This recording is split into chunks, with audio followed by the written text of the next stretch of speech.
Welcome to the GPLama YouTube channel and to Zwift game update version 1.86 that saw some changes made in-game to the bike and wheel performances and to how riders can unlock more performance out of their existing bikes. Now in regard to the performance unlocks, Zwift have provided this information.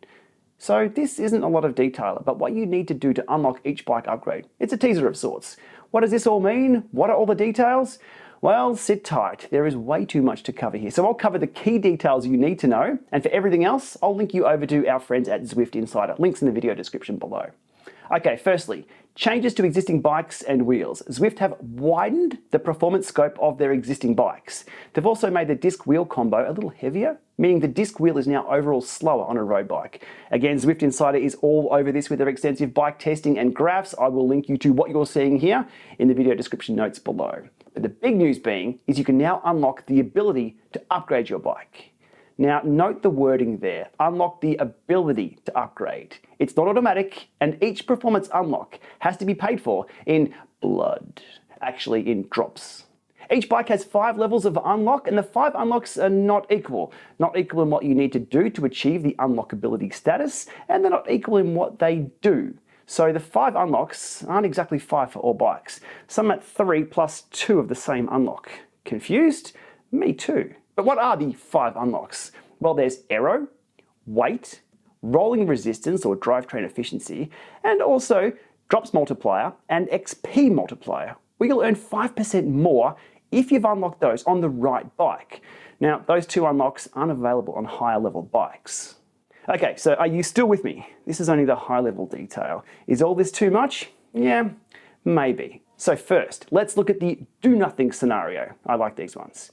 Now, if you don't care about playing games, if you just want to jump on Zwift, ride your bike, do your workouts, you are all good. Effectively, nothing much changes there at all. You ride whatever bike you're on, and eventually you'll achieve level 1 unlockability of the frame that you're riding. If you ignore that, that's where things remain. No further progress through to level 2 unlockability will occur. And that's it. That's what I call the simple Simon approach. The backstory being there that Simon Schofield, the creator of the Zwiftcast, still to this day does not have the Tron bike as he never selected the Everest Challenge. Now by choice or by mistake, that might be up for debate, but the fact is that Simon did nothing and got nothing while accumulating what would have likely got him the Tron bike probably 4 or 5 times over. Now, what I'm saying is that with all this complexity, there is a choice not to even worry about it. Ride your bike, reap the rewards of fitness. But what if you do want to take advantage of all these upgrades and to be rolling around in the most tricked up bike setups there is? Well, let's dive into a little more detail. Okay, starting off with the unlock summary. There are 3 types of bikes on Zwift: race bikes, TT bikes, and climbing bikes. Now, each of those will require a different thing to do to get the unlock stages unlocked. Race bike is distance-based, TT bike are duration-based, and climbing bikes are elevation-based. Now each stage unlock, a little more of each is required. So a little more distance, a little more duration, and a little more elevation. It takes more to unlock each stage through to level 5. So for example, stage 1 unlock on a road bike might be 100 kilometers. Stage 2 might take you 200 kilometers. Stage 3 might be another 300 kilometers, and so on, all the way through to level 5. But wait, is that cheating? Is this pay to play? Is this unfair? Not really. Look, for races that matter, bikes are neutralized. The equipment you use doesn't matter. And this might seem more community racing, choosing to neutralize the bike performance. So problem solved, mostly. Right, so the summary of where things are at so far with all this detail. Just riding along, eventually you'll get to the point of being able to upgrade your bike to stage 1. A banner will show up on the bottom of the screen indicating this. Now it's your choice to do that or not. If you do, it'll cost you drops, and then you'll start on stage 2 unlocking, and repeat all the way through to stage 5 upgrade status. As you progress towards bike upgrade unlocks, there's notifications that will appear in the center HUD telling you your progress or how far you're off the next level upgrade, and depending on the type of bike you're on, you'll need to accumulate distance, time, or elevation gain. What are the upgrade costs? Well, the more expensive your frame is, the more drops each upgrade will cost. That's it in a nutshell for the cost. Now, the question being performance level. How much faster are these upgraded bikes? And again, I'll refer over to ZwiftInsider and the amazing work they provide with the extensive level of detail on this one.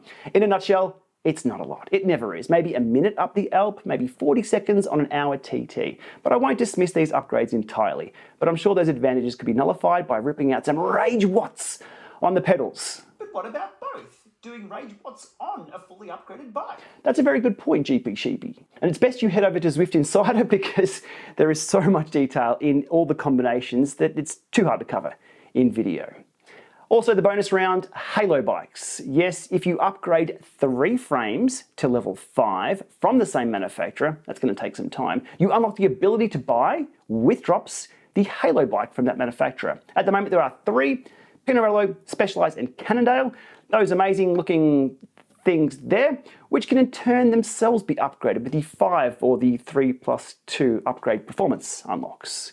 The Tron bike can also be upgraded once you have 3 other Zwift frames at level 5. Whew. All right, I think that's it. There's a ton of specific detail that is just way too complex to cover in only a few minutes, but hopefully that has answered a few questions on this update. Again, just riding along, nothing changes. If you want to make a project of it, there's the option in how to do it. Look, 1.86 also has some new bikes, new routes, miscellaneous bug fixes and enhancements, but the big news is that upgrading system and us trying to get our head around it. All right, that's a wrap on this one. Hopefully the next update, 1.87, provides us with just as much entertainment or confusion so far as this one has. Anyway, still a work in progress of us diving into all the details of what this is all about, but that's it at a high level, kind of. Appreciate the views. As always, likes, subscribes, all the things, comments below, always helps out, and thanks for watching.